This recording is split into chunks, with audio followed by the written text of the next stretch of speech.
Bueno, a ver, quisiera que me compartieran, ya sea o a través del chat o si pueden abrir el micrófono para decirme qué es lo que ven ahí. ¿Qué ven? Una persona agobiada. Abran su micrófono y digan, ¿sí? Sí. Frustración. Una persona que está frustrada. Cansada. Cansada. Cansada. ¿Qué más? Frustrada. Frustrada. Frustrada. Desesperada. Desesperada. ¿Qué más? Cansada. Enojada. Enojada. Frustración. ¿Alguien más? Se percibe que está estudiando y que está como enojada porque no está comprendiendo lo que intenta estudiar. Ok. O está pensando también. O está pensando. ¿Qué más?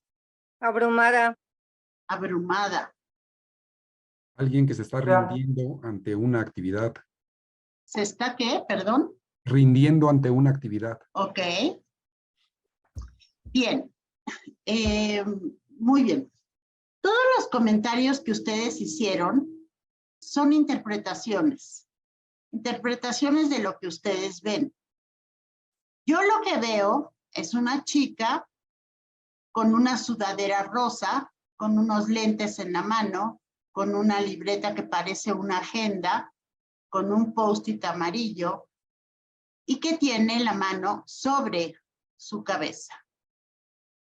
Entonces, esa es una parte muy importante, porque una cosa es lo que nosotros interpretamos y otra cosa es lo que vemos, lo que es realmente. Y lo que tenemos que hacer es, así, con mucha precisión, preguntar. ¿Qué te pasa? ¿Te puedo ayudar en algo? ¿Cómo te sientes? Y entonces, de esa manera, la interpretación se va a volver algo verídico, algo que nosotros podemos verificar. Pero lo primero es como romper esa barrera en donde nosotros interpretamos lo que vemos. Bien, para comenzar voy a leerles un testimonio que habla justamente del déficit de atención. Y este testimonio se llama "Yo nací con una discapacidad invisible". Imagínense lo que se siente no saber cómo comunicar tus pensamientos, tus sentimientos o tus ideas.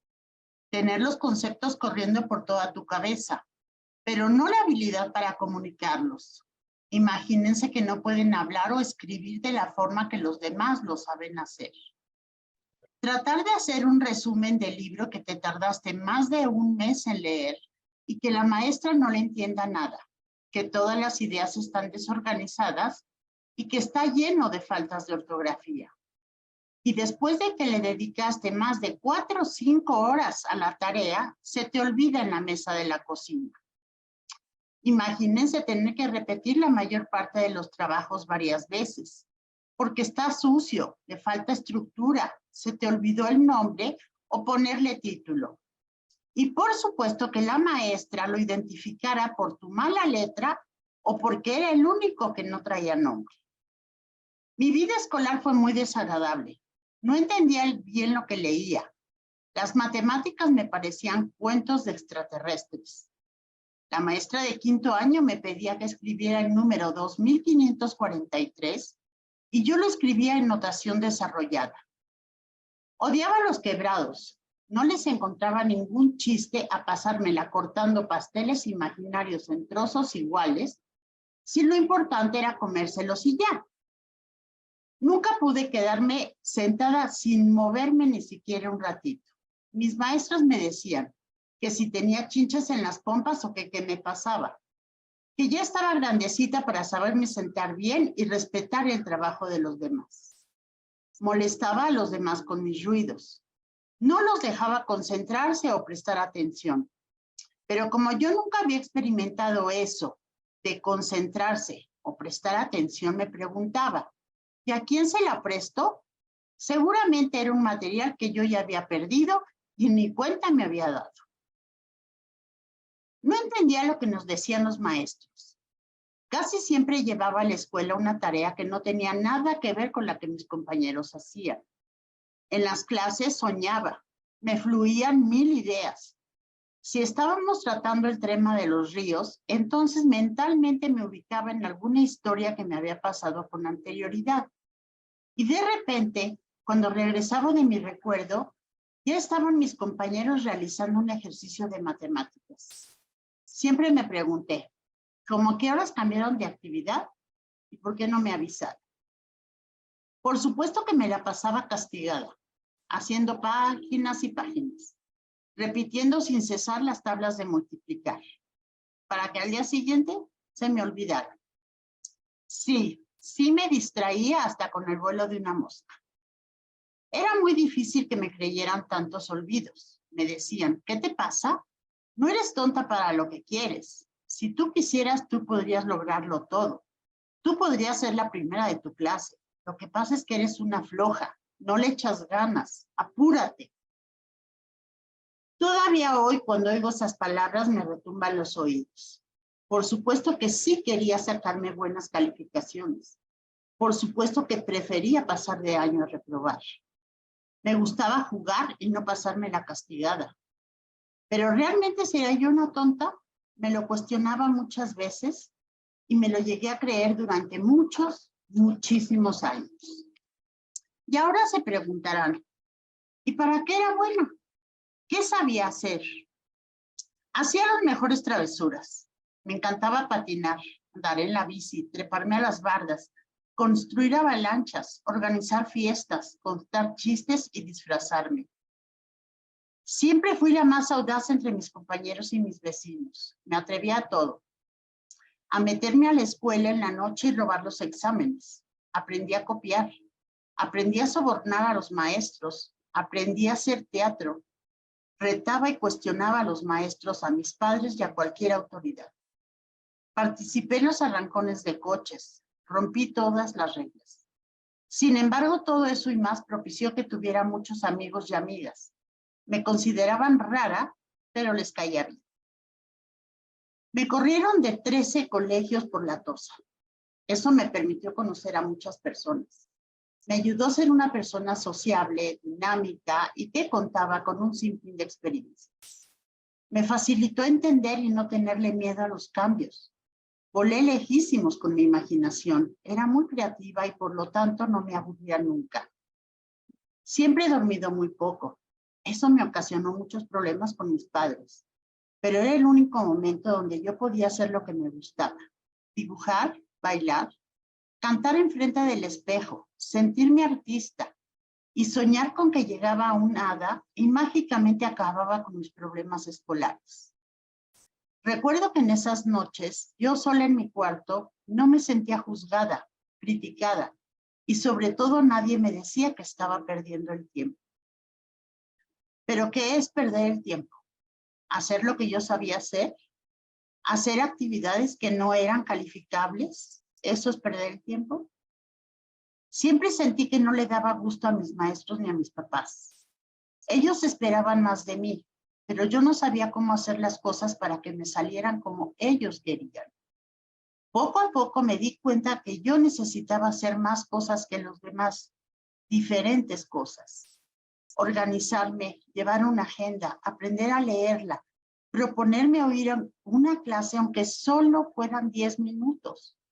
Aprendí a conocerme y a saber que los periodos de atención eran mejor por la noche. Aprendí que el no entender no significa ser tonta.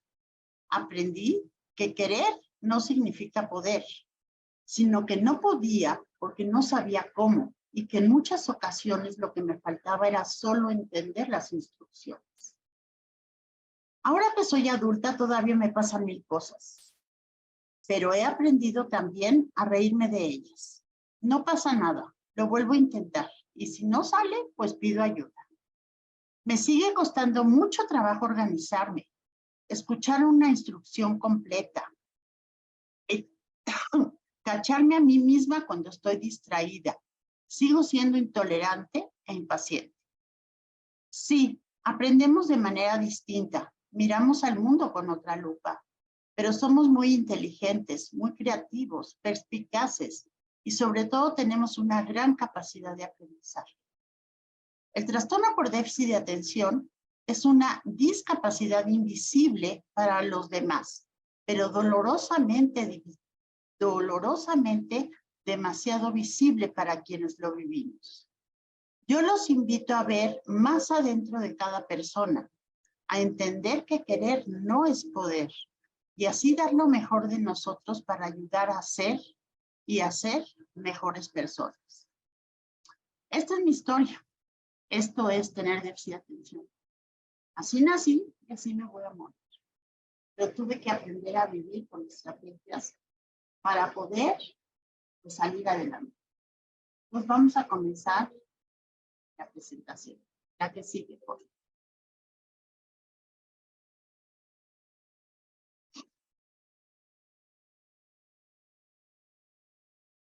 Bien, todos. Es un trastorno neuroquímico que se caracteriza por los niveles inadecuados de distracción, impulsividad e hiperactividad. Esta es la tríada del déficit de atención. Inatención, impulsividad, hiperactividad. Sí. El trastorno por déficit de atención es un trastorno del desarrollo de los periodos de la atención, de la impulsividad y o de la hiperactividad, así como también de la conducta gobernada por reglas. Necesariamente la sintomatología tuvo que haber comenzado antes de los 7 años. Son por naturaleza generalizados y se presentan en varios contextos. Son crónicos y persistentes en el tiempo, o sea, la inatención, impulsividad e hiperactividad. Los síntomas no son el resultado de un retardo severo en el lenguaje, como sordera, ceguera, autismo o psicosis infantil. La que sigue. El trastorno de estos déficits son significativamente inapropiados para la edad del desarrollo del niño, del adolescente. El cerebro está atrás de toda esta condición, en donde el desarrollo de las funciones mentales superiores, como son el pensar, la planeación, el entendimiento y la ejecución de actividades, se ven afectadas. Así. Es importante aclarar que con este trastorno se nace y se muere, y más o menos entre un 30 y un 70% de la sintomatología va a persistir hasta la edad adulta. Sin embargo, esta sintomatología se va a ir transformando en la vida. O sea, no quiere decir que el niño que brinca y salta en las bardas, por la hiperactividad, de grande lo va a hacer así.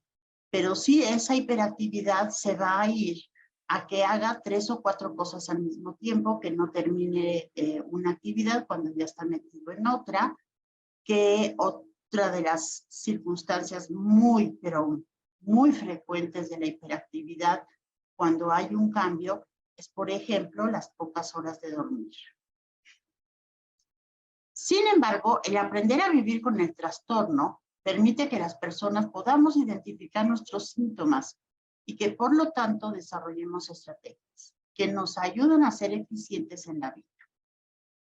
Existen muchos adultos que no han sido diagnosticados y por lo tanto aumentan las probabilidades de su fracaso escolar, pérdida o cambios frecuentes de trabajo, inestabilidad emocional, financiera y que se involucren en adicciones.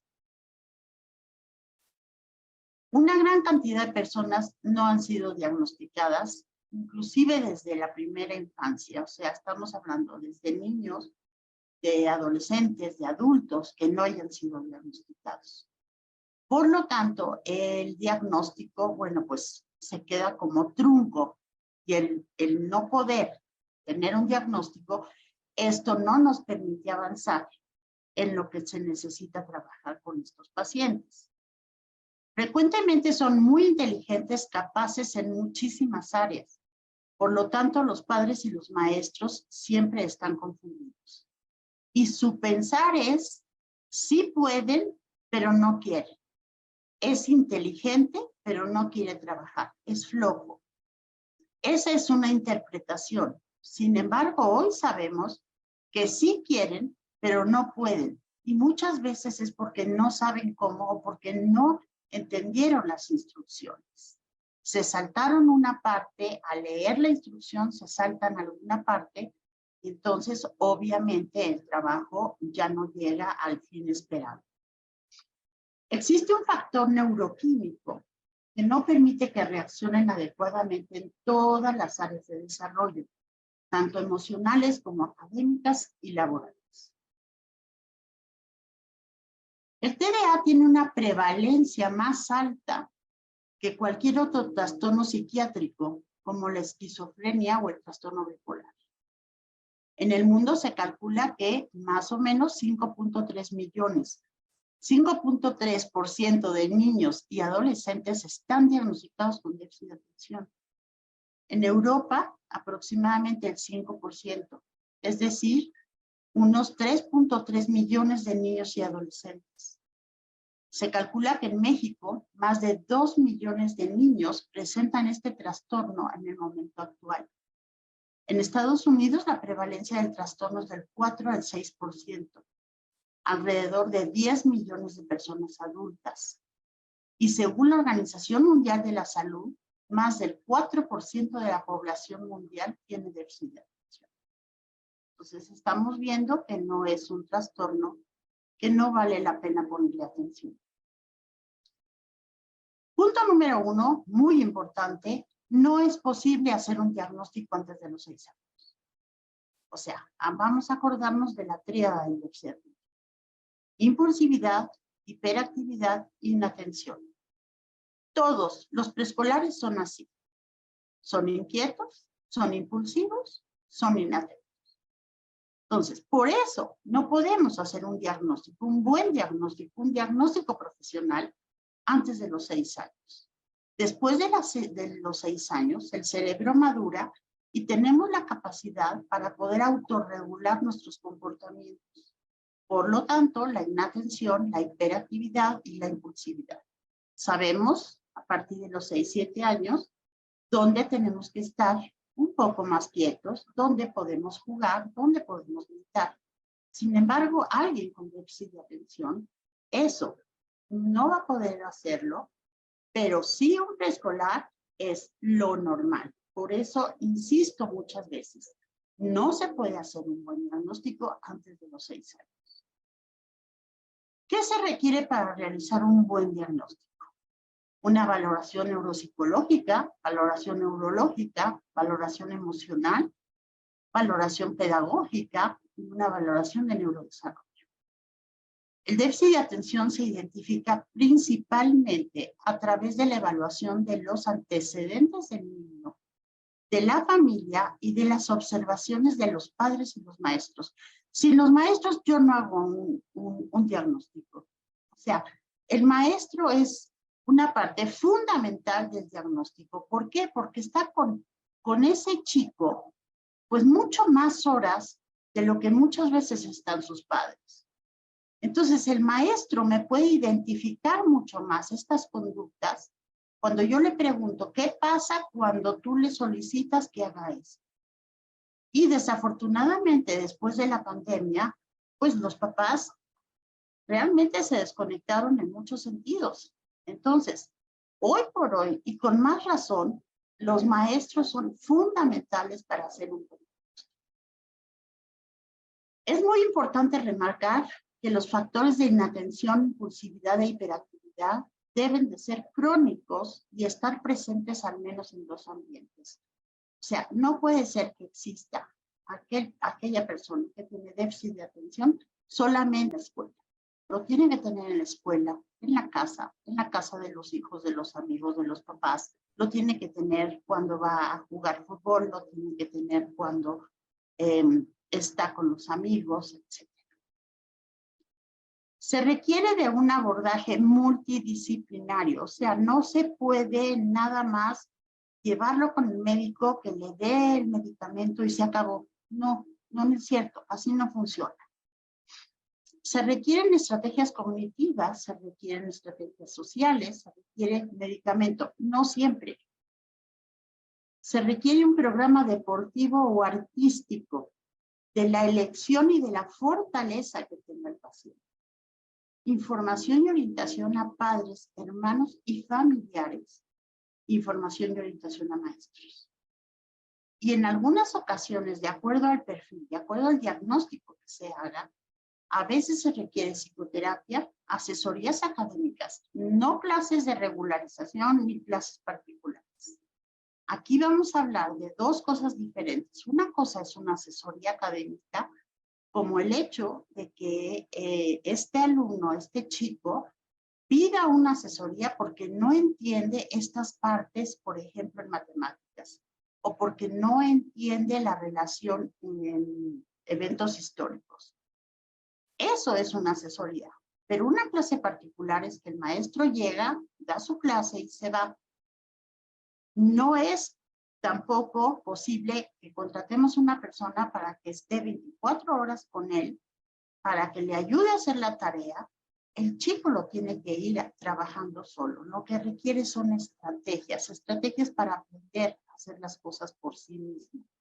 Y por lo tanto, no es lo mismo que tenga el maestro ahí de planta para resolver cualquier problema, a que él tenga dudas y entonces se las presente a la persona adecuada. Ese es un asesoría. Y en algunas ocasiones también se requiere terapia. ¿Por qué? Porque las relaciones están ya muy sobrecargadas. Ahora, no existen así, digamos, grados de déficit de atención. No, hay tipos. El tipo 1 es el predominio de la inatención. O sea, la impulsividad y la hiperactividad no están marcadas. No, no es el perfil del chico, pero la inatención, eso es lo que lo marca. Muchas veces este tipo 1 está más bien relacionado a las mujeres. El tipo 2 es el predominio de la impulsividad y la hiperactividad, pero no de la inatención. Entonces, es el chico que puede estar brincando, bailando, cantando, gritando. En el salón de clases le preguntamos, oye, ¿quién descubrió América? Cristóbal Colón, y sigue brincando. O sea, nos sorprende que ponga atención a pesar de tanto movimiento. Y el tipo 3 es el tipo combinado. Ese sí es el rey de reyes de todas las familias y de todos los maestros. Es inatento, es impulsivo y es hiperactivo. Ahora, una cosa es tener déficit de atención, pero otra cosa muy diferente son los trastornos asociados a las comorbilidades. Por ejemplo, alguien que está diagnosticado con déficit de atención es mucho más vulnerable a que se asocien otros trastornos, como por ejemplo un trastorno de aprendizaje o un trastorno motor, un trastorno de lenguaje, un trastorno negativista desafiante, un trastorno depresivo, del sueño, obsesivo, etc. Entonces, aquí lo importante es ver, ok, sí estamos hablando de déficit de atención y digamos, es tipo 2, sea impulsivo hiperactivo, pero además tiene un trastorno de ansiedad y un trastorno depresivo. ¿Ok? Entonces, tenemos que tratar esa problemática, no tratar solamente y decir solamente tiene déficit de atención. La que sigue. Aquí les pongo unos ejemplos. Imagínense, un chico con tipo 1, predominio de la inatención, y además tiene un trastorno de aprendizaje, un trastorno de lenguaje, un trastorno de la desregulación disruptiva del estado de ánimo. Tipo 2, un trastorno de ansiedad y un trastorno depresivo asociado. O un tipo 3, acuérdense que es impulsividad, hiperactividad, inatención y además un trastorno de ansiedad, un trastorno negativista desafiante y un trastorno de aprendizaje. Acción.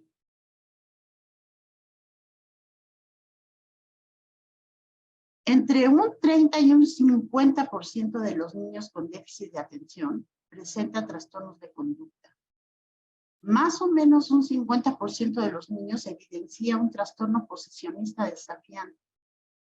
Entre el 20 y el 30% de los niños evidencia trastornos afectivos y el 25% trastornos de ansiedad.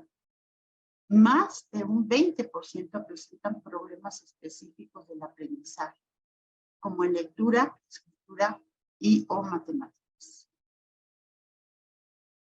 El niño hiperactivo va a tener más o menos 4 veces más posibilidades de sufrir accidentes, lesiones graves que el niño que no tiene déficit de atención, por su impulsividad y por la presencia de algunos trastornos de la coordinación motora. Mientras que en el caso de los jóvenes, y de acuerdo a la federación antes mencionada, la conducta delictiva o la personalidad antisocial se aprecian entre un 25 y un 40% de los adolescentes y adultos remitidos de niños con TDA. Por otra parte, hasta un 25% de los adolescentes presenta un abuso de tabaco, alcohol o drogas. Sí. A su vez, estos jóvenes tienen mayores probabilidades de experimentar embarazos no deseados, más o menos un 40%, enfermedades transmitidas sexualmente, un 16%, y accidentes automovilísticos por conducir a gran velocidad, imprudencia o falta de atención. También es frecuente la depresión, entre un 20 y un 30%. Hasta aquí quisiera abrir, que abran sus micrófonos y dar 5 minutos de preguntas.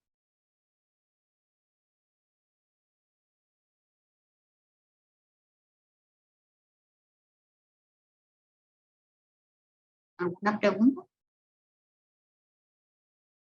Por el chat. Yo tengo una duda. Sí. Bueno, dos. La primera es, yo había escuchado y leído, la verdad no me acuerdo dónde, que se estaba considerando eliminar la clasificación de los tipos, porque, bueno, o sea, lo que había entendido era que se ha visto que todos presentan hiperactividad, pero no sé si eso es más bien nada más como mala información o si se está viendo o qué onda con eso. No, ahí sí te diría que no. Se está revisando el DSM-5, pero en ningún momento se ha trabajado con eliminar la parte de hiperactividad. De acuerdo. Perdón, la parte, o sea que sí, de hiperactividad, que todos son hiperactivos, no es verdad. Ok, muy bien. Y la otra era, si esto de que el tipo 1 se asocia más a mujeres, nada más me da curiosidad si hay una correlación ahí, el género y el diagnóstico a partir de como, no sé cómo llamarlo, lo sé en inglés, el masking. O sea, no sé si a partir de eso se podría considerar que hay, digamos, como diagnósticos erróneos tal vez en el tipo de TDA o no, o sea, nada más también por curiosidad respecto a cómo se intersecciona el género Yo con sí el diagnóstico. creo que en parte puede ser diagnósticos erróneos, hay una parte definitivamente, pero también hay otra parte bien importante. Culturalmente, como mujeres, pues tendemos mucho, o bueno, se tiende mucho a hablar de que ellas finalmente lo que van a hacer es casarse, tener hijos y ser madres de familia, sin considerar que la mujer tiene hoy por hoy un papel importantísimo en la sociedad. Pero desafortunadamente venimos de culturas y venimos de pensamientos muy erróneos con respecto al género. Yo estoy de acuerdo en que no podemos hacer una división, pero lo que sí sucede y con mucha frecuencia pasa es que las niñas tienen un diagnóstico mucho más tardío porque se les lleva posteriormente al doctor, porque posteriormente hacen el diagnóstico porque no se porta mal. En cambio, el chico o la chica que son impulsivos y hiperactivos, eso sí se considera como un problema de conducta, como un problema social, como algo de qué le pasa a este niño o a esta niña, Entonces, por eso se les lleva a consulta. En muchísimas ocasiones, cuando vienen los padres a consulta, sobre todo cuando son papás de niñas, la mamá dice, es que a mí me pasó todo eso. O sea, eso lo heredó de mí, yo soy así y nunca fue diagnosticada. Entonces, mucho tiene que ver la cultura, mucho tiene que ver también el hecho de que no da lata, de que ser inatento no es una falta de respeto como el hecho de alguien impulsivo que se levanta y le responde al maestro. Entonces va, Muchas gracias. por ahí va. Perfecto, gracias. Maestra Carla Cárdenas, ¿podría leer su pregunta, por favor? Sí, claro, buena tarde. Gracias. Sí, yo quería saber si, o sea, por cuánto tiempo aproximadamente se debe usar el tratamiento farmacológico. Ya vimos que, bueno, es una condición que no se cura, ¿no? ¿Cuánto tiempo se usa el fármaco? Y después del fármaco, ¿qué otras opciones son recomendables? A ver, el fármaco, en primer lugar, no necesariamente es forzoso, ¿ok? Punto número 2, depende de mucho de qué pasa con ese niño. Quizás ese fármaco lo va a ayudar, quizás ese fármaco no. Punto número 3, el fármaco se utiliza de acuerdo a cómo está respondiendo el niño a esa inatención, a esa impulsividad, a esa hiperactividad. Pero no solo. O sea, no vale el medicamento si no se trabajan estrategias al mismo tiempo. O sea, aquellos niños que tienen problemas, por ejemplo, académicos, y que, ok, el medicamento nos va a ayudar a que su atención sea más profunda y que dure más tiempo. Pero eso no quiere decir que si no tiene una buena estrategia de estudio, el puro fármaco lo va a ayudar. De verdad que no. O sea, aquí yo te diría que las estrategias y las técnicas de aprendizaje son mucho más fuertes que un medicamento. Ahora, una cosa es empezar a trabajar con medicamento y con estrategias, pero al final las estrategias van a ser las que van a responder más en la vida. Ahora, ya como adultos, te voy a decir que aquí hay algo bien diferente. El medicamento se puede usar casi como el Viagra. O sea, hoy lo necesito, voy a tener una junta, es algo muy importante donde tengo que estar muy atenta, muy enfocada, uso el medicamento. Ya como adulto. Entonces, yo sé, yo me conozco y ya los demás días no uso el medicamento. Pero esto ya va a depender de cada persona. Y hay muchas personas que también fueron medicadas durante la adolescencia, pero ya llegando a la edad adulta ya aprendieron las estrategias y ya no lo requieren. La cosa es empezar entre más pequeños. Muchas gracias. Aquí vienen preguntas de la maestra Dulce Cetina, de Pilar Leal y de Lidia González que tienen que ver con cuáles serían las estrategias que podemos utilizar con estos alumnos y creo que eso lo vas a abordar a partir de este momento. Sí, a partir de este momento y sobre todo esa es la parte que más me importa, que ustedes trabajen. La que sigue. La que sigue. A ver, aquí vamos a ver cuál es el impacto del déficit de atención en la escuela, las relaciones sociales y las relaciones familiares. A ver, imagínense aquí. Estamos hablando de un adolescente. Los papás de un adolescente. La semana pasada se presentó a la puerta de nuestra casa un vecino jalando del brazo a nuestro hijo y recitando toda una letanía de las infracciones que Luis había cometido. En realidad, cada una era una forma de decirme que usted no es capaz de educar a su hijo. Entonces me di cuenta que nunca más volvería a invitar a Luis a sus casas. Vivimos en un condominio horizontal ¿Qué voy a hacer con él cada día que regrese al colegio? ¿Y los sábados, y los domingos, y vacaciones? Ha hecho que todo el vecindario se aleje de él. Sí. Experiencia de los maestros, de los padres, perdón. Teníamos muchas esperanzas que en el cambio de colegio fuera una experiencia positiva para Lourdes. Y tratamos de explicarle a las maestras qué podían esperar de nuestra hija. La inscribimos en esa escuela debido a que nos aseguraron que era inclusiva y que los maestros estaban capacitados. Cuando nos dijeron que la conducta de Lourdes era demasiado perturbadora para permanecer en la escuela, solo pudimos pensar, ¿por qué no nos dieron la oportunidad de trabajar juntos para solucionar? Aquí sí. ¿Qué comentan los maestros? No me deja dar clase. Hace demasiados ruidos que interrumpen a sus compañeros.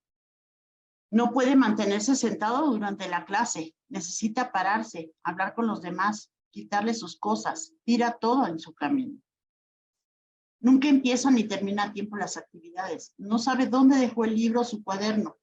Escribe en el primer cuaderno que encuentra. Por eso sus apuntes no están en orden.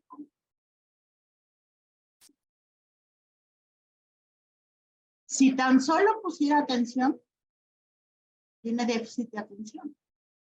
Estamos pidiéndole que pida atención. Sí puede. Es una chica brillante, pero no quiere.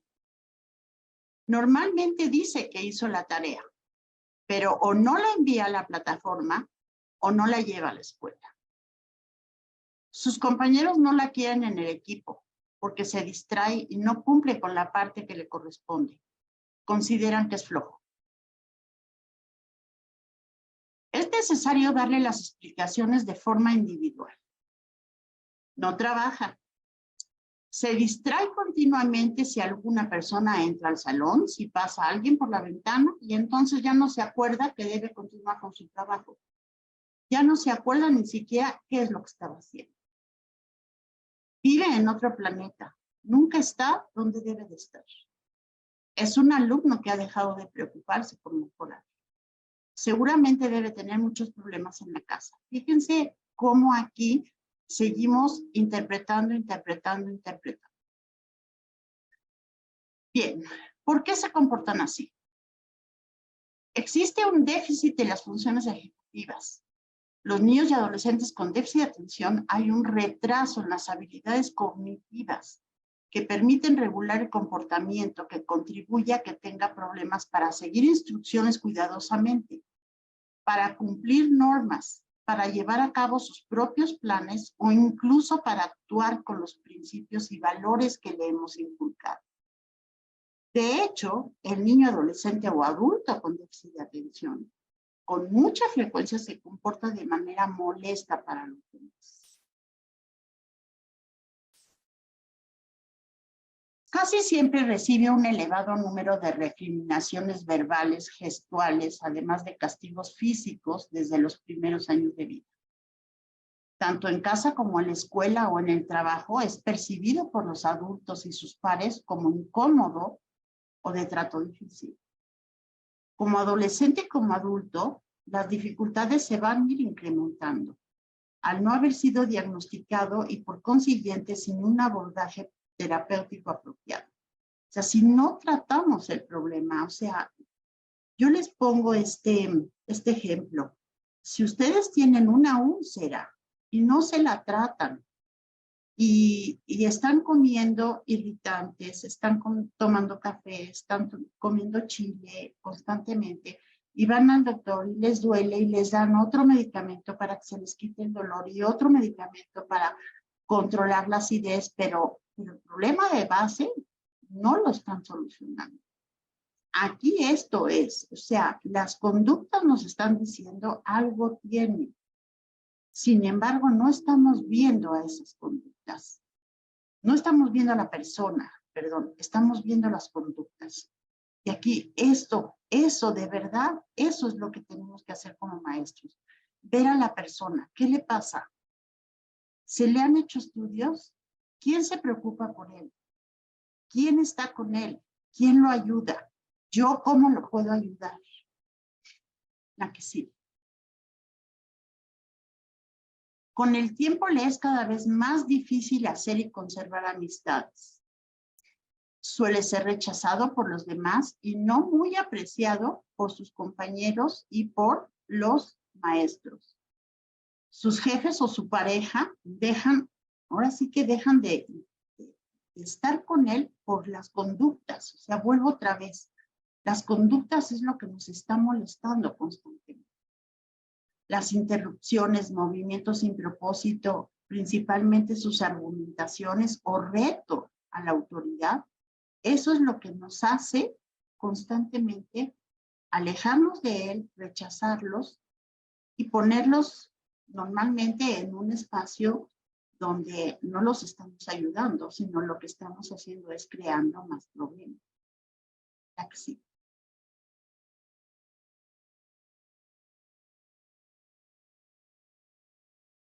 Las investigaciones realizadas con niños y adolescentes con este problema ponen de manifiesto esta correlación entre el padecimiento del déficit de atención y el mal ajuste social y personal.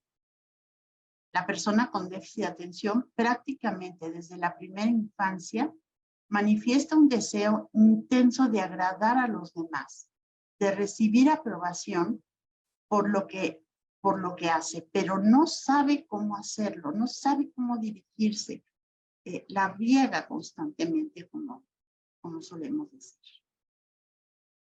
Varios estudios determinan también que aquellos niños con déficit de atención tipo 1, predominantemente inatentos, con frecuencia mujeres, tienden a ser percibidos como tímidos, retraídos por sus pares, no manifestando mucha emoción en los juegos. Se les identifica como aburridos, lentos y sin iniciativa. Y son mucho más susceptibles al bullying. El adulto muestra más dificultad para incorporarse, por ejemplo, a equipos de trabajo.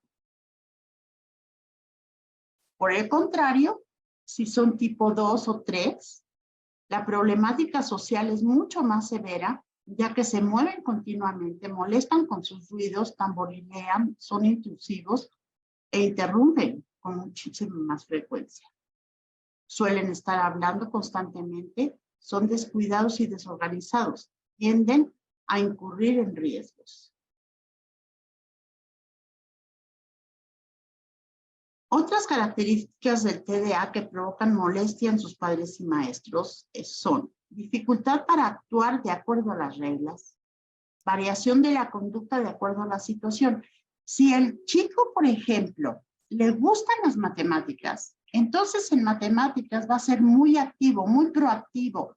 Va a estar tratando de hacer investigación, de juntarse con el maestro, de juntarse con aquellos compañeros, y es muy exitoso. Pero a lo mejor a este chico le pedimos que lea un libro y se le dificulta muchísimo, o se le van olvidando, o ya ni siquiera se acuerda de qué libro estaba leyendo. Entonces, aquí lo que tenemos que trabajar mucho, mucho, mucho es el identificar para qué son buenos, cuáles son sus fortalezas, y entonces en ellas engrandecer al chico. Hay una variabilidad e inconsistencia en su desempeño, por lo que estoy diciendo.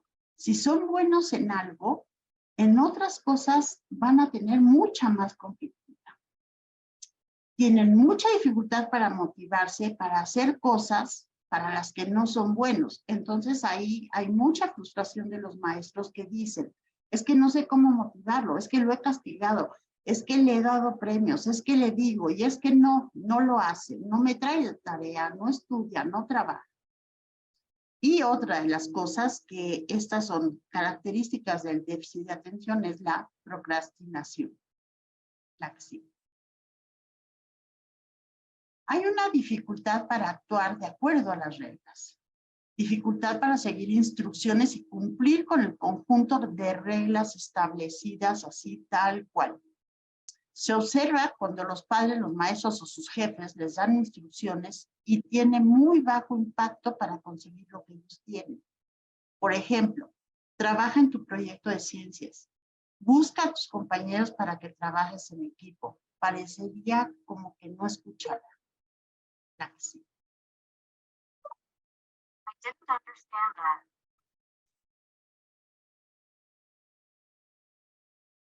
No pueden controlar ni dirigir ni regular la conducta esperada. Los premios, regaños o castigos tampoco tienen un efecto duradero en los adolescentes. Los padres y maestros suelen gritar, amenazar y castigarlo, ya que no saben cómo manejarlo. El adulto no sabe buscar alternativas, renuncia y busca otra actividad que le genere una ganancia inmediata. La que sí.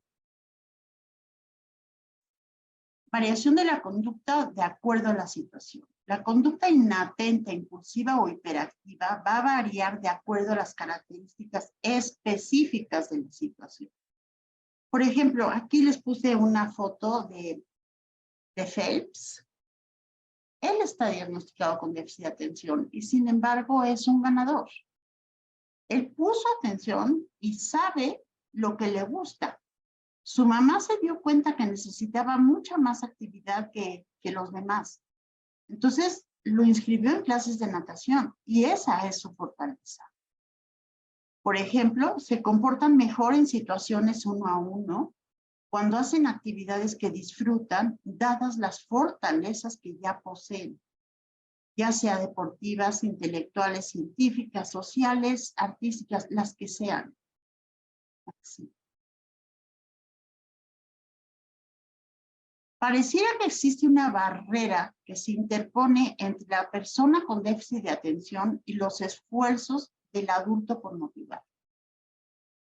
Da la impresión que no comprende las posibles consecuencias positivas o negativas de sus acciones. El otro día tuve a un adolescente en consulta y entonces este adolescente está en prepa, en la clase de computación, lo que hizo fue tomar un screenshot de un compañero. Y entonces la foto de ese compañero la puso en su perfil. Entonces, obviamente se metió en un gran lío. Entonces lo que hice fue platicar con él. Él no tenía idea del lío que podía ser, porque era un robo de identidad, al fin y al cabo.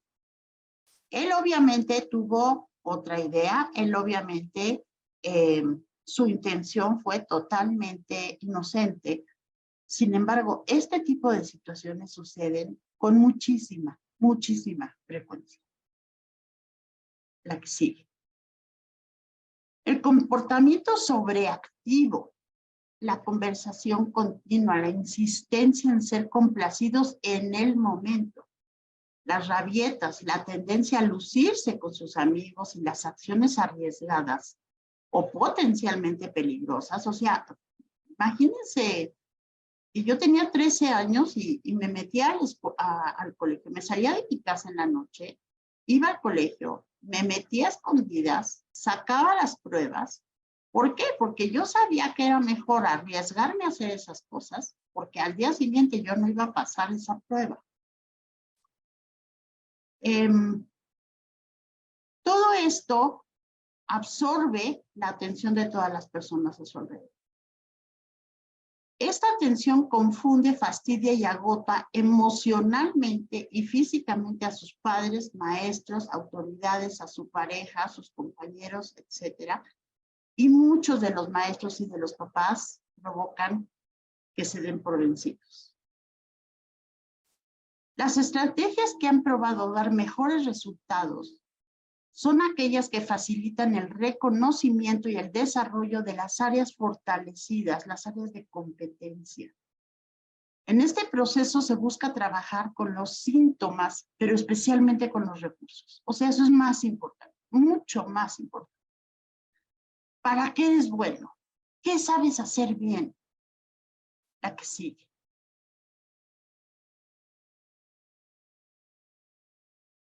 Compartir. Aquí ya van las estrategias tal cual. Compartir.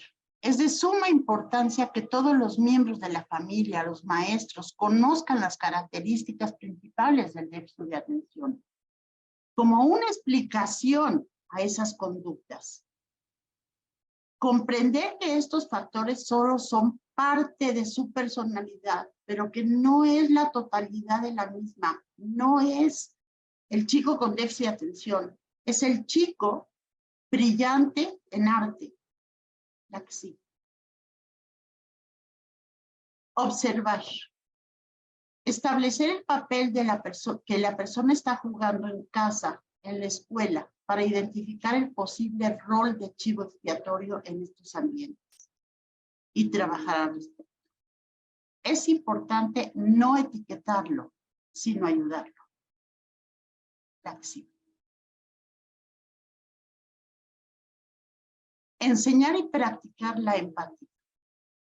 Les enseñamos a ser empáticos a nuestros alumnos cuando los escuchamos atentamente, cuando validamos sus puntos de vista, cuando hacemos y decimos cosas de tal manera que ellos puedan estar más sensibles a aprender de nosotros y de los que los rodean.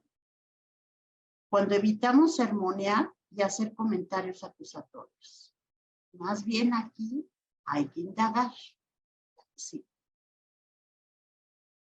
Enseñar responsabilidades para alentar el sentido de la contribución. Si yo me siento parte de, entonces lo hago mío. Por ejemplo, si yo le doy al chico una agenda, eso es muchísimo más personal que el hecho de darle una libreta de tareas. Porque en la agenda yo puedo escribir, pues no sé, los WhatsApps de mis amigos, las fechas de cumpleaños, el que vamos a tener una fiesta tal día, en que es el partido de fútbol tal otro día, etcétera. En cambio, en la libreta de tareas solamente son cosas académicas. No nos da chance de poner cosas más personales, que eso es lo que hace que para mí sea importante escribir ahí todo, desde la parte académica, la parte social, la parte emocional, etc. Darles oportunidades para asumir responsabilidades que consoliden su certeza y estar contribuyendo en casa, escuela y comunidad. Esto a su vez le otorga la sensación de fortaleza y de pertenencia. Fíjense en esa foto cómo cada quien tiene un pedacito, cada quien tiene una responsabilidad. Pero entre todos trabajando es como se logra. Pero cuando uno de ellos lo hacemos a un lado porque no sabe, porque no pone atención, porque ya confundió la pintura, porque no le está poniendo el cemento, etcétera, pues es mejor acompañarlo. A ver, vamos a hacerlo juntos. Y de esta manera podemos ayudar. Sí.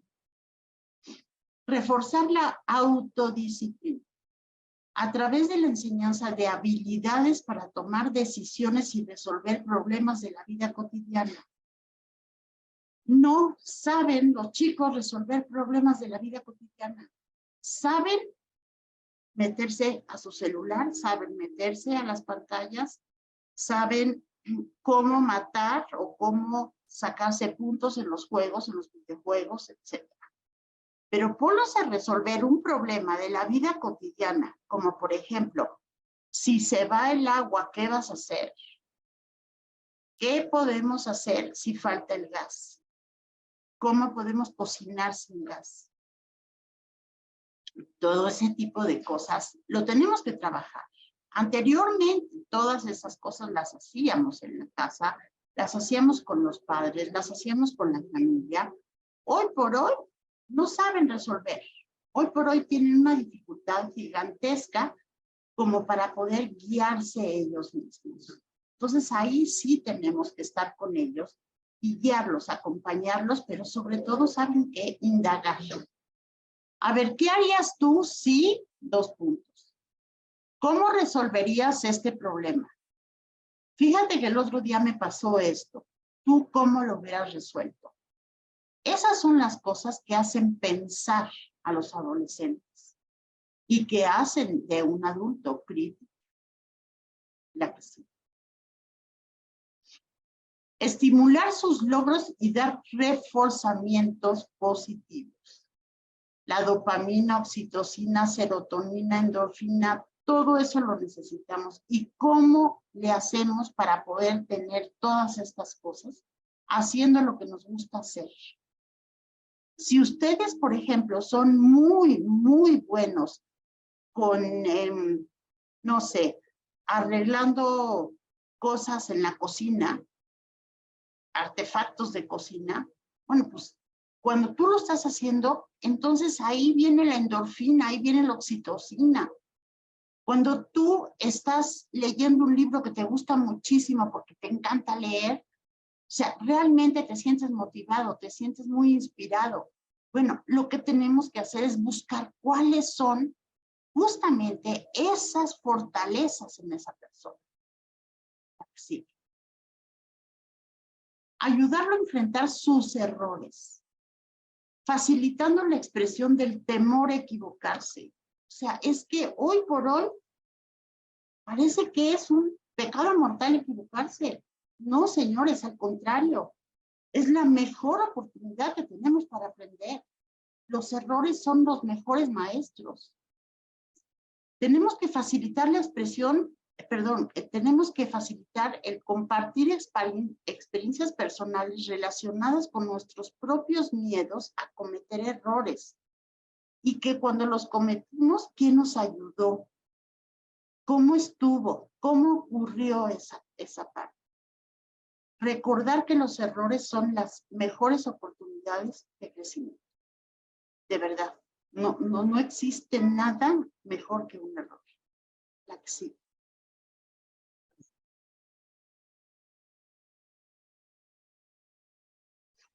Hacerles conciencia de que el cometer errores es parte del proceso natural de aprendizaje. ¿Cuántas veces se cayeron ustedes de la bicicleta tratando de aprender a andar en bicicleta? ¿Y ustedes lo consideraban un error? ¿O se consideraban tontos? ¿O se consideraban que eran unos inútiles porque no podían a la primera o a la segunda o a la tercera? Acuérdense el momento en el que ustedes de alguna manera pudieron lograr dominar esa bicicleta. Ese momento es indescriptible. Es algo muy tácito en la vida. Cuando hoy por hoy, cuando nosotros agarramos una bicicleta, inmediatamente pensamos quién nos enseñó, cómo nos ayudaron, cómo le hicimos, en dónde estábamos. Promover que ellos busquen diferentes alternativas de solución, aunque no coincida con nuestra opinión. O sea, yo puedo estar, ahora sí que a favor de tal cosa, pero a lo mejor el otro no está a favor, está en contra de, bueno, pues vamos a trabajar aquí con los argumentos y vamos a buscar soluciones. La que sí.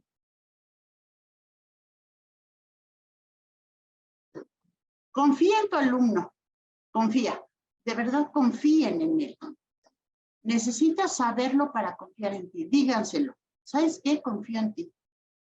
¿Sabes qué? Me he dado cuenta de que eres muy brillante en esto. ¿Sabes qué? Me he dado cuenta que eres una persona realmente encantadora. Muéstrale varios caminos para llegar a la meta. Guíalo para que triunfe. No los guiemos para el fracaso. Tenemos que aprender a cambiar esta mentalidad y guiar a nuestros alumnos para que triunfen. Con aquellos alumnos que tenemos más dificultades, generalmente nos damos por vencidos. Sin embargo, son los que más van a aprender y de los cuales nosotros vamos a aprender. Divide cualquier actividad en varios segmentos con el fin de que advierta los logros. O sea, no le digas, estudia para el examen de geografía. Sé puntual. ¿Qué necesitas saber para el examen de geografía? Hazle una guía. Trabaja con él, junto con él una guía. Sus comentarios y acciones no van en tu contra, no son personales. El que te haya volteado los ojos, no te haya escuchado, el que ya se lo repetiste 27 veces y sigue en la misma y preguntándote lo mismo, no es personal, no va contra ti. Por favor, eso no está en ellos. Eso está en nosotros como adultos. Estamos pensando que el chico está en contra de nosotros. No, es todo lo contrario. Evalúenlo con más frecuencia. Si lo pueden evaluar semanalmente, de verdad mejor. Y vamos a saber lo que realmente ese chico sabe. ¿La que sigue? Aunque no lo parezca, quiere aprender de ti y contigo. Necesita tiempo y oportunidad. Esas son dos palabras que sí quisiera que se tatuaran, así, tatuadas en sus cuerpos. Los chicos requieren tiempo y oportunidad. El apego va a ser tu mejor herramienta. Si el chico confía en ti, el chico se va a dejar conducir.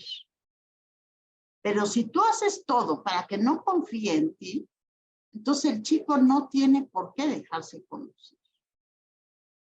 Es altamente probable que en el camino al logro puedan tropezarse. Ayúdenlo a salirse del bache.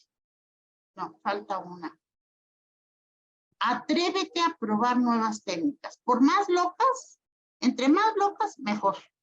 De verdad, es cuando más nos acordamos. Acuérdense ustedes de sus maestros, de quién aprendieron más. ¿Cómo eran esos maestros? ¿Qué les decían? ¿Qué hacían esos maestros con ustedes?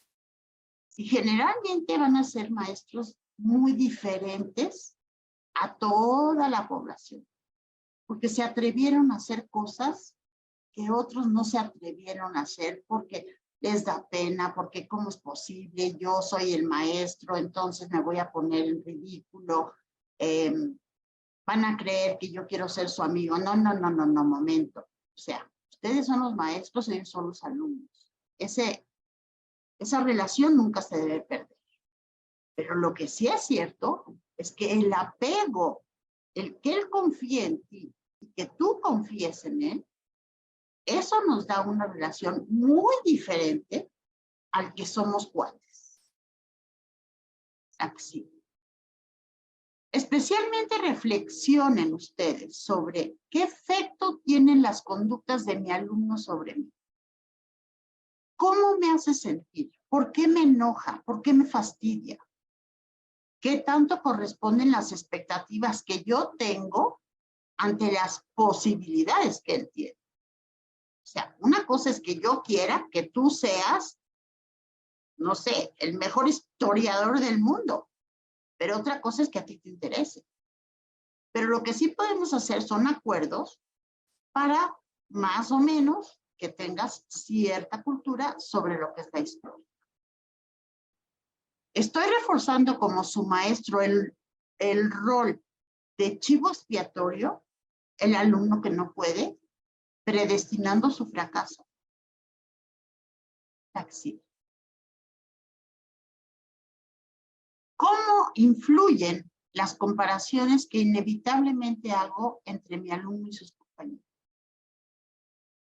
¿En qué medida me enfoco a juzgar y hacerle ver sus conductas negativas y minimizo todo lo que hace bien? Es más, ni lo veo. Uno de los ejercicios que a mí me gusta mucho trabajar con los maestros es que agarren la lista de asistencia de sus alumnos.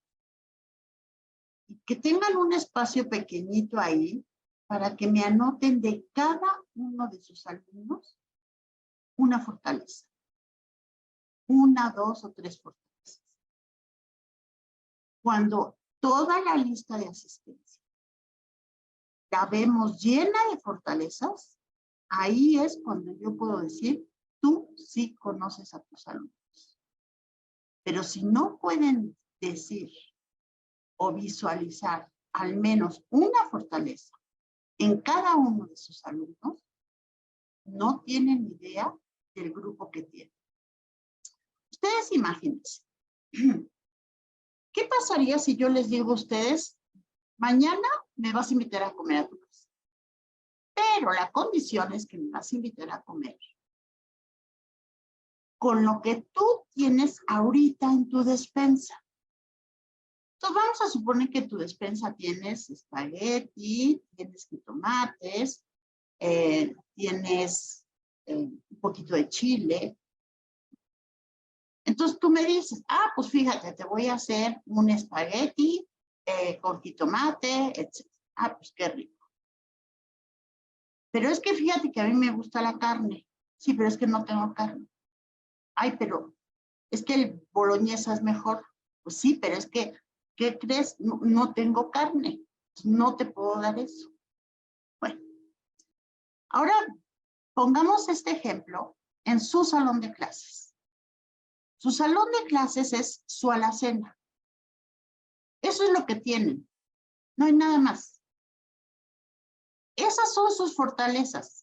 Con eso ustedes pueden cocinar grandes banquetes, enormes banquetes. Pero tienen que saber cómo mezclan unos con otros. ¿Cómo mezclan estos ingredientes con estos otros? Y entonces a lo mejor hago el equipo de los chavos que les gusta mucho la escritura. Entonces, órale, vamos a trabajar lo que son los poemas o vamos a trabajar lo que son, no sé, una carta formal, una carta informal, una carta para buscar trabajo. ¿Cómo le haces? Si quieres poner un anuncio, ¿cómo lo vas a hacer? Luego voy a hacer otro equipo, que son buenísimos para las matemáticas, pero resulta que yo soy la maestra de historia. Bueno, pues ahí lo que trabajo con ellos básicamente es con las fechas. Entonces ahí ya metí todo lo que es la matemática y les hago como mucho hincapié en que vean el número como un todo en un evento. Y este tipo de situaciones los ayuda muchísimo a poderse incorporar a otras asignaturas que no necesariamente tienen que ser las que para ellos son buenos. Pero siempre y cuando tengamos el elemento clave ahí de cuál es la fortaleza. Entonces, el grupo que ustedes tienen es una alacena completa. Ustedes busquen los menús en lo que tienen, no en lo que no tienen. Estos niños tienen problemas de atención, tienen problemas de impulsividad, tienen problemas de hiperactividad, sí. Pero también estos niños son brillantes, tienen muchas estrategias, ven mucho más allá de lo que otros chavos ven. Entonces, aprovechemos todas esas cosas y no nada más nos quedemos con lo que queremos que sea. Fíjense, hace unos días estuve en un congreso del doctor Neufeld, que es todo lo que es el desarrollo evolutivo del niño y del adolescente. Y entonces él preguntaba, a ver, se los voy a preguntar. Abran sus micrófonos. ¿Ustedes qué prefieren? ¿Ser maestros escultores o ser maestros jardineros? A ver, contéstenme, ¿qué prefieren? ¿Ser escultor o ser un jardinero? Abran los micrófonos. Jardinero. Escultor. Escultor. ¿Qué más? ¿Quién más? Escultor. Escultor, definitivamente. Escultor. Jardinero. Jardinero. Jardinero. Jardinero. Okay. Creo que hay A una ver, relación entre jardinero y escultor. Para mí sería algo muy, sería lo mismo. ¿No?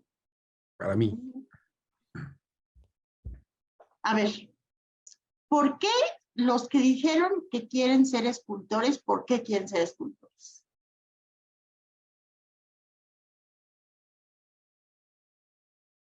Maestra Ana Laura.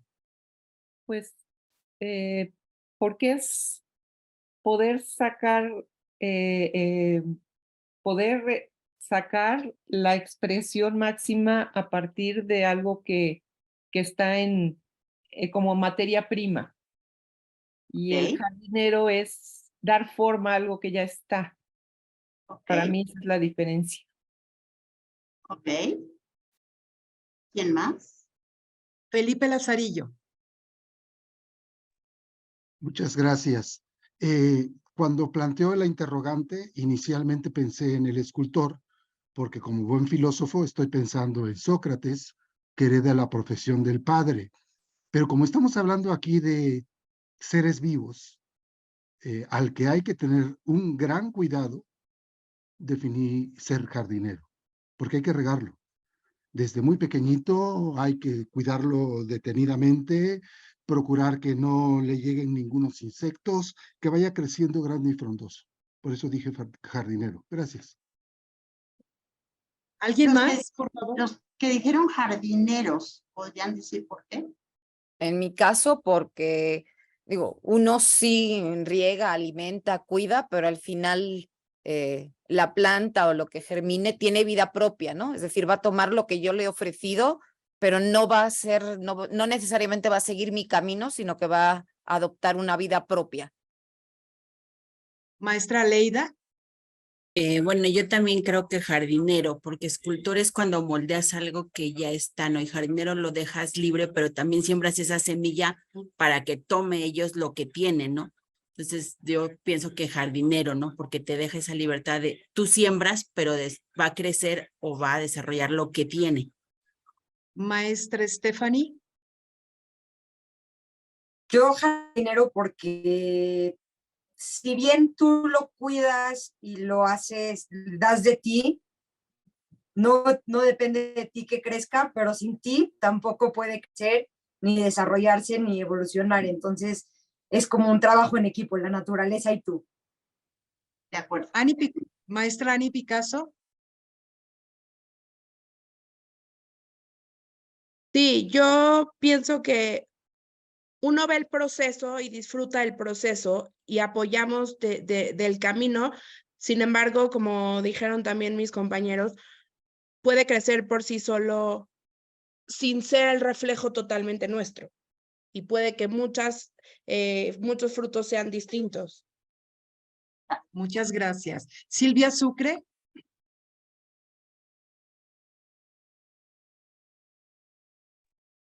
Bueno, yo puse que sembrar, bueno, tenemos obviamente que cuidar, regar, pero también esperar el fruto y que a su vez ese fruto va a dar más semilla.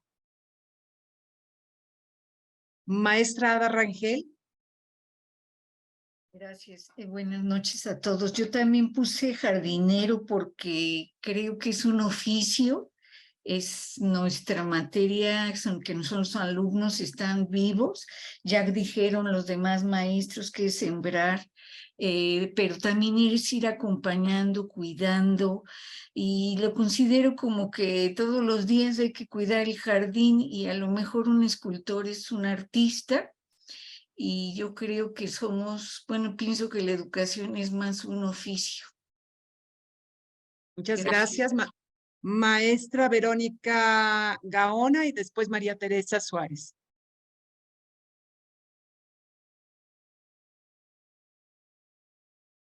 Maestra María Teresa Suárez, entonces. Yo le puse que jardinero.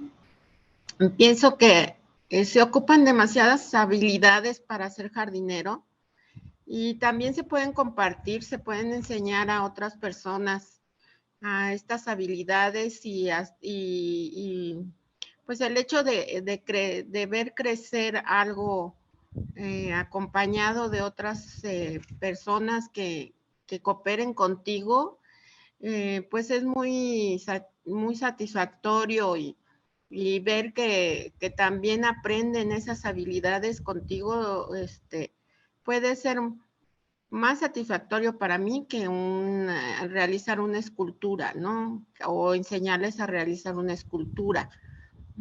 Porque la jardinería tiene su tiempo de irse desarrollando con el tiempo, ¿no? Como los seres humanos. ¿Hay alguien más que quiera? Muchas gracias, maestra. ¿Hay alguien más que quiera decir por qué jardinero? Yo creo que jardinero Buenas noches, soy Eva. Yo creo que jardinero, porque finalmente, aún en el nivel educativo en el que nosotros estamos ya conviviendo con los estudiantes, formándolos, no deja de ser una formación. Y en la parte de escultura me parece que es parte de algo estático que solamente vas a moldear un poco, pero no le das esa libertad de seguir desarrollándose. Gracias. ¿Alguien más? Yo creo que Perdón. jardinero, hola, yo soy Dulce Cetina. Yo creo que jardinero porque, como bien comentan, el escultor realmente como está duplicando parte de sus ideas y de sus sentimientos, las está, digamos, plasmando en algo inerte, mientras que el jardinero pues realmente únicamente dota de las herramientas que necesita un ser vivo para que se desarrolle en plenitud. Así es. Bien. Muchas gracias. Efectivamente, como todos ustedes dijeron, y les agradezco muchísimo esta participación, realmente anima mucho. El escultor trata de darle forma a algo de acuerdo a lo que él es. Él espera sacar de ahí algo que él se imagina. Sin embargo, el jardinero no. El jardinero siembra, cuida esa plantita, cuida la tierra, la riega, si necesita cortar una hojita, si necesita abonar la tierra, y lo deja crecer libremente, pero siempre con ese cuidado, con esas manos que estamos ahí vinculando, acompañando,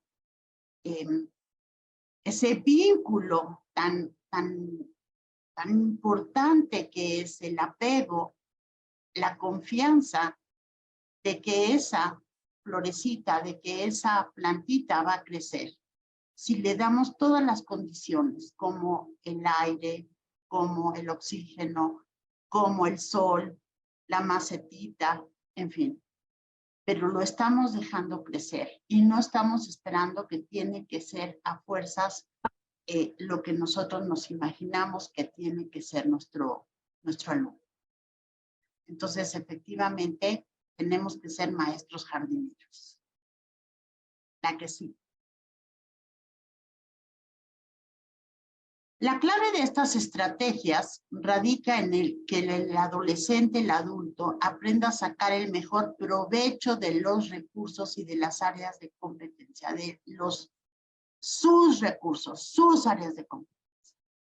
Estas son realmente las fuerzas poderosas que disminuyen significativamente el impacto negativo de la problemática. Fíjense, cuando tenemos un chico con déficit de atención, tiene un impacto sobre alrededor de 40 personas a su alrededor. 40 personas. Cada chico.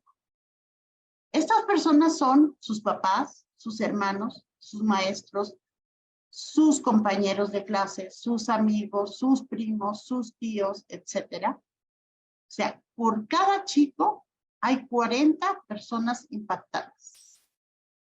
Aproximadamente. La que sí.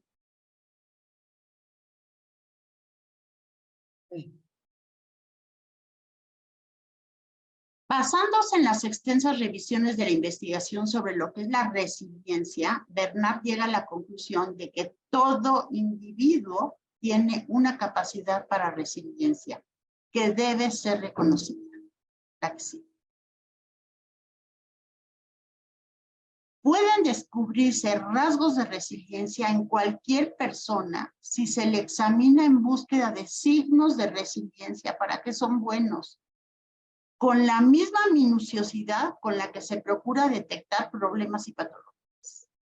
Si en lugar de buscar problemas y patologías, buscamos estas áreas fuertes de desarrollo, la verdad es que tenemos a otra persona enfrente de nosotros.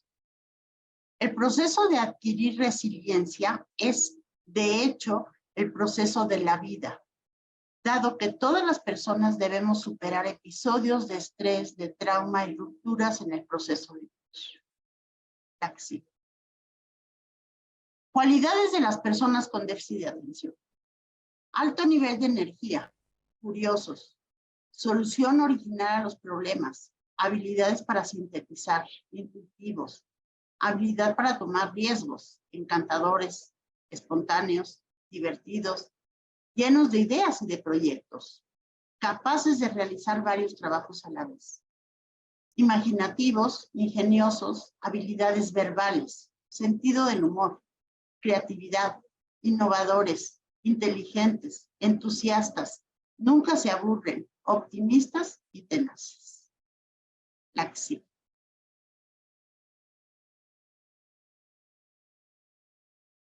Declaración de los Derechos del Niño, Adolescente y Adulto con Déficit de Atención. Ayúdame a concentrarme. Por favor, ayúdame a través del sentido del tacto. Necesito contacto y movimiento corporal. Necesito saber qué viene después. Por favor, dame un ambiente estructurado, en donde haya una rutina confiable. Avísame con anticipación si va a haber algún cambio. Espera, todavía estoy pensando. Por favor, déjame ir a mi propio ritmo. Si me apuras, me confundes. Estoy atascado, no puedo hacerlo. Por favor, ofréceme opciones para la solución de los problemas. Taxi. ¿Está bien? Necesito saberlo ahora. Por favor, dame información concreta e inmediata sobre cómo lo estoy haciendo. No lo olvidé. Para empezar, no lo oí. Por favor, dame las instrucciones una a la vez y pídeme que te repita lo que dijiste. Ya casi termino. Por favor, asígname trabajos cortos con metas a corto plazo. ¿Qué? Por favor, no me digas, ya te lo he dicho. Dímelo en otras palabras. Dame una señal, una clave. Dibújalo. Taxi. Ya sé, todo está mal, ¿no es cierto? Por favor, felicítame por mis éxitos parciales. Prémiame por el automejoramiento de mis cualidades y no solo por la perfección. Pero, ¿por qué siempre me gritas? Por favor, cáchame haciendo las cosas bien. Felicítame y acuérdate de mis cualidades cuando tenga un mal día. Taxi. Cacha a tu alumno haciendo las cosas bien. ¿Qué está haciendo bien? Cáchalo y díselo. La que sí. Ay. Pregunte, pregunte, pregunte, pregunte, pregunte. Gracias.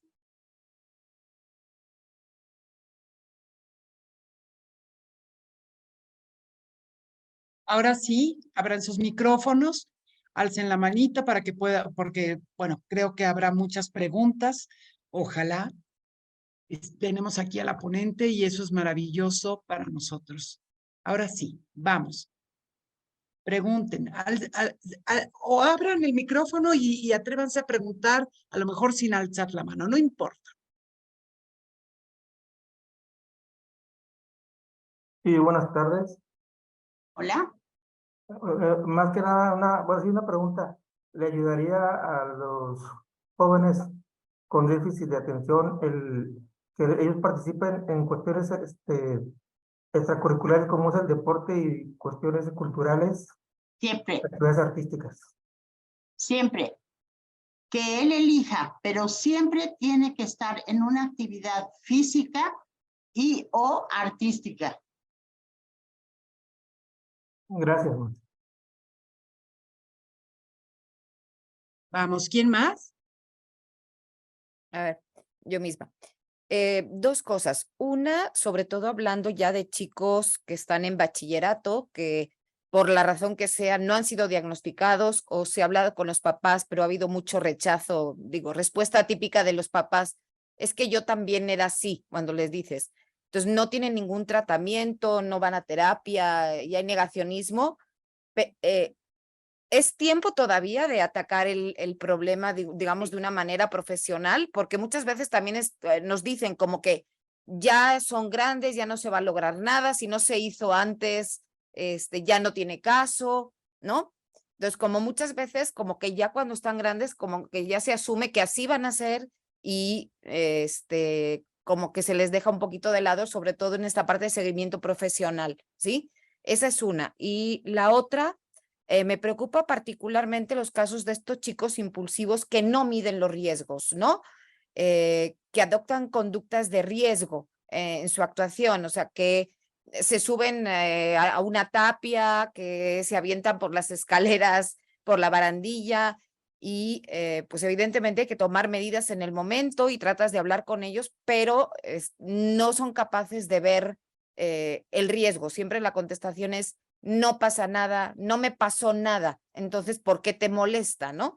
Y no cuesta mucho hacerles entender que no es que no les haya pasado, sino que uno está preocupado por lo que puede llegar a pasar en el futuro o podría haber llegado a pasar, ¿no? Claro. Bien, y yo aquí te diría, la impulsividad, digo, definitivamente te involucra en muchísimos riesgos. Aquí el trabajo terapéutico con los chicos que son muy impulsivos va justamente a hacer conciencia de su autoprotección. ¿Cómo puedo hacer para protegerme en esta situación? Si estoy entrando a un callejón que está oscuro, ¿qué me puede pasar? Entonces se le ponen una serie como de lugares, de acciones, de cosas para donde él tenga que pensar qué es lo que tiene que hacer y cómo hacerlo, o cómo hacerlo diferente, o cómo hacerlo en un lugar seguro. Por ejemplo, con personas que te enseñan este deporte que se llama el parkour, que es un deporte de alto riesgo, pero si tú lo haces con personas profesionales, esto baja significativamente el riesgo. O por ejemplo, el hecho simple y sencillamente de ir a esquiar a la nieve o de esquiar en agua, ese es un riesgo muy alto. Pero si tú aprendes, si tú lo haces con gente pues, que te enseña bien, no va a haber riesgo o bajas el riesgo significativamente. Ahora, en cuanto a los padres, yo te diría que ahí hay dos cosas específicamente. La primera es darles tiempo y oportunidad a los papás. Porque para un papá saber que su hijo tiene problemas es terriblemente difícil aceptarlo. Es sangre de su sangre. Le estás diciendo algo que no se espera, le estás diciendo lo que él no quiere escuchar. Entonces, él te va a decir muchas veces, es que yo era igual y véame, aquí estoy, soy un triunfador, etcétera. Sí, pero ¿cuál fue el costo? ¿Cuál fue el costo para que usted pudiera triunfar? Esa es, digamos que la diferencia. Y sobre todo darle tiempo y oportunidad. No esperar que porque yo hablo con el papá, inmediatamente él va a tomar acciones. Esto es todo un proceso para poder llegar a un diagnóstico. Es todo un proceso. Regina, y en cuanto al tratamiento en adultos. En cuanto al tratamiento en adultos, tiene muchísimo que ver, bueno, médicamente si necesita algo, ver cuáles son los trastornos asociados que ya hoy por hoy tiene, que sean atendidos esos trastornos también. Y la otra cosa es darle técnicas para que no se le olviden las cosas, para llevar una agenda, cómo puede él maximizar sus tiempos. Otro de los puntos es la organización, otro de los puntos es la planeación. Entonces, todo eso nos basamos en estrategias que funcionan para los adultos. Yo alguna vez estuve en un congreso al que tú convocaste y estuvo un señor ya mayor, grande, canoso, sí, dando su testimonio, diciendo que cuando él era joven, bueno, que él era déficit de atención, dijo, yo soy déficit de atención, y cuando fui joven no fui diagnosticado, no tuve apoyo, no nada. A partir de, creo que eran los 40, 45 años, tuve el apoyo, fui diagnosticado, sí había sido medicado, y él dijo, realmente me he puesto varias veces a llorar por ese chavo, sí que era yo, que no fue apoyado, porque ahora que sé lo que es ser apoyado en esto, no hay comparación de la calidad de vida que yo pude haber tenido y que ahora sé que sí pude haber tenido y que ahora tengo. Exactamente. Esa es la diferencia. ¿A qué costo? O sea, no apoyarlos, de acuerdo, va a continuar su vida, pero ¿cuál va a ser el costo? Quizás piensen ustedes, quizás esos chicos que tienen ahorita ustedes en las aulas van a ser los compañeros de trabajo o los jefes de sus hijos. Piénsenlo. Entonces, apóyenlos. ¿Por qué? Porque de esa manera vamos a tener una mejor generación de chavos. Entonces, maravilloso que estén ustedes en prepa, que se den cuenta que pueden hacer muchísimas más cosas de lo que están haciendo. De verdad se los digo. Sí hay mucho que hacer. Tenemos muchas técnicas. Con muchísimo gusto, ahí está mi correo electrónico, mi celular, o si me van a poner un WhatsApp, nada más me dicen de la UNAM o algo así, porque luego no sé ni quién es. Y como buen TDA, pues sí, también me han metido fraudes ahí, pero en fin. La cosa es que si ustedes me escriben con muchísimo gusto, yo me doy el tiempo para poder responder ya de manera personal cualquier duda que tengan. Inclusive puedes ir a los colegios, ¿no? Al Sí, colegio que te lo pida. Sí.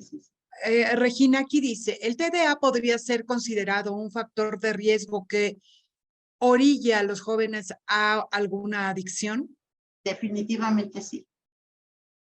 O sea, el que nosotros tratemos a los chavos es justamente un antiadictivo, porque no tienen esa necesidad de recompensa inmediata, que es lo que da la droga.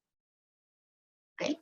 Entonces, si trabajamos con ellos, tanto a nivel médico como psicopedagógico, los chavos no van a tener esa necesidad de meterse en problemas mucho más serios. Las cárceles están llenas de personas con déficit de atención que no fueron diagnosticadas. Sí, y hoy tuvimos una charla con Mario Bejos sobre el manejo de las adicciones y nos decía, sí, y nos decía que realmente hoy por hoy es diferente el enfoque de las con el que se tratan las adicciones y que muchas veces los chavos que son adictos, lo único que están buscando es automedicarse con las sustancias que no son pertinentes que no son, o sea, con sustancias que realmente son pues en contra de ellos en vez de a favor. Sin embargo, el efecto inmediato sí lo sienten ellos como consolador. Exactamente. Esa es, digamos, como la peor pesadilla que podemos tener. Así es. Y sí podemos hacer mucho por ellos desde antes. Bueno, pues, ¿alguna pregunta más para terminar esta sesión? ¿No? Buenas noches. Sí, yo tengo una duda. Por ejemplo, los alumnos que tienen, o bueno, los chicos que presentan este déficit de atención, tienen comúnmente un acompañamiento, ¿no? Sobre todo cuando ya se les identificó, ellos cuentan con el acompañamiento psicológico o demás, dependiendo, ¿no? Pero, por ejemplo, cuando entran a las escuelas y los compañeros ya se dieron cuenta de estas problemáticas, ¿cómo se puede concientizar a los compañeros sin que el alumno se sienta expuesto para que no haya un problema y no empiecen como los casos de bullying o las agresiones? ¿Eso cómo se podría tratar? En una de las diapositivas puse que es informar. Hablar del déficit de atención, como hablar de adicciones, como hablar de sexualidad, como hablar de otros trastornos. Esto es bien importante, porque de esta manera los chicos están conscientes de que hay algunos de sus compañeros que necesitan ayuda. Ahora, fíjense bien, esto es algo muy impresionante. En un salón de clases, esto a nivel mundial, tenemos aproximadamente un 30% de chicos con problemas. Problema de lenguaje, problema social, problema de déficit de atención, problema de depresión, problema de familiar, lo que me quieran decir, ¿ok? Pero el otro 70%, digamos, ahí va con sus problemas también, pero no tan severos como los que les estoy mencionando. Entonces, de que sí podemos manejar a un grupo. ¿Por qué? Porque solamente el 30% tiene esta problemática, sí lo podemos hacer. ¿Cómo manejar a los alumnos en general? Es informándolos. Si ellos no tienen idea de lo que es el déficit de atención, si no tienen idea de lo que son las adicciones, si no tienen idea, pues ellos creen que es muy fácil, que me echo una pastillita y ya mañana se me pasa y se acabó. No. De verdad, o hoy puedo bulear a alguien y se acabó, no le va a pasar nada. Pero es lastimarlo para toda la vida. Entonces, si nosotros somos los adultos y nosotros sabemos hoy por hoy lo que es el déficit de atención, hablar con ellos. Y hablar con ellos en general. No tienes que especificar. Es que fíjense que aquí tenemos 3 candidatos de déficit de atención. No. Simple y sencillamente hablar.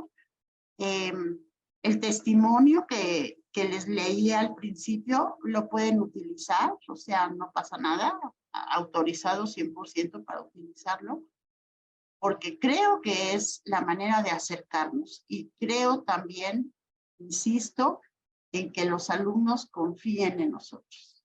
Tenemos que ser personas confiables para ellos. A lo mejor en su casa no son, de verdad. Un maestro te cambia la vida, te cambia la existencia para siempre.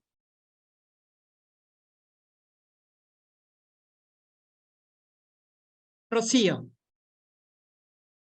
Gracias. Bueno, contestando o aunando un poquito al comentario que hacía Liz hace un momento, creo que siempre es muy importante para los que estamos frente a grupo el ser informados a tiempo, porque malamente tenemos esa idea de que, híjole, tenemos el expediente de algún chico, y esto hablando de jerarquías, todo se queda en oficina, lo guardan herméticamente, y quienes estamos frente a grupo, erróneamente tenemos esa mala costumbre de etiquetar y considerar al chico, híjole, el atoso, y la verdad es que no está padre. Una vez que se nos informa este chico tiene ese trastorno, pues hay que apoyarlo. Y entonces a nosotros mismos también nos cambia esa visión de, híjole, necesita de mí, ¿no? Necesita hablo de manera personal, siendo madre de una chica diagnosticada con TDAH, justamente esa parte, necesitan mucha contención, necesitan mucho apoyo, necesitan mucha rutina. Y esa parte no se la podemos brindar si no somos informados. Así es. Y no por eso es importante estas pláticas. Por eso es básico. Exacto. Y no solo informado, sino también capacitado. Sí, ahorita se nos está informando, pero inclusive Regina puede dar capacitación a maestros, dónde sentarlos, cómo sentarlos, hacia dónde. Estas cosas que son también de ubicación del alumno, en fin. Y es también muy importante, yo he sido maestra durante muchísimos años, tengo 64 y empecé a los 20. He tenido también chicos con déficit de atención o con autismo o con... Sí, el respeto absoluto a las diferencias. Absoluto a las diferencias. Porque como decía la doctora, quien es bueno para matemáticas a lo mejor para español no. Quien es bueno para química a lo mejor para historia no. Quien es... Sí, todos tenemos nuestras fortalezas y áreas de oportunidad. Y eso es importantísimo. Muy importante. El que realmente hagamos este tipo de actividades en donde, a ver, cada quien va a escribir a todos los demás una fortaleza de ese alguien al que le estás escribiendo. Y si no la encuentras, piénsasela. Y si no la encuentras, búscasela durante la semana. Pregúntale. Exacto, pregúntale. Oye, Pregúntale. Sí, claro. Claro. María Teresa Suárez, qué gusto. Vamos, maestra. Maestra Olga, pensando en esto, describió a los chicos de TDA como unas personas muy inquietas, ¿no? Que andan por todos lados en el salón, que no se puede mantener quieto. Pero yo recuerdo haber tenido un chico muy pasivo, ¿no? Igual, sin atender. Entonces, bueno, pues ahí su papá era médico y cuando empezamos a reportar de que pues no hacía caso, no atendía, no sabíamos si estaba bien, si estaba mal, si no tomaba apuntes, no esto, entonces nos dijo que estaba, que había tenido déficit de atención y que pues que le iba a medicar nuevamente para que estuviera bien y efectivamente tuvo un cambio muy positivo el chico, ya se normalizó su actitud, pero ¿eso es TDA? O sea, el que también esté como pasivo o es otro síndrome. Sí, sí puede ser TDA tipo 1, con predominio de la inatención, donde no hay impulsividad y no hay hiperactividad. Ok. Sí, ¿la lectura no les ayuda a estos chicos? Pues quien es bueno leyendo, sí, el que no, no. Pero también es cierto que hay muchas técnicas para ayudarlos a leer.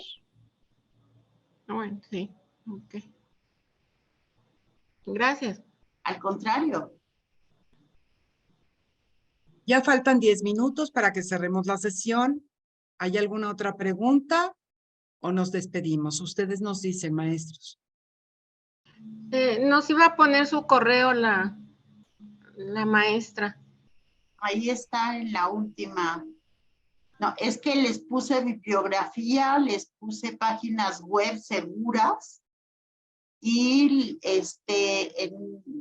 creo que después de la diapositiva que dice pregunten, está mi A ver, espera. Yo mañana les voy a mandar el correo y el teléfono de la doctora Regina Ferrari, además de su CV, ¿sí? Y el lunes yo creo que ya estará este video y entonces les voy a mandar el video. No se preocupen, a todos los que hoy estuvieron aquí les vamos a mandar esos datos. ¿Les parece bien? ¿Sí? Ok. Gracias. Padre, gracias, Olga. Muchas gracias y súper gracias a la UNAM. Bueno, trabajé ahí muy feliz. No, y además, ¿sabes qué? Que creo que hoy por hoy, y más que nunca, dadas la diversidad, la complejidad de la vida actual, es muy importante abordar estos temas para que el maestro en el aula tenga herramientas, ¿sí?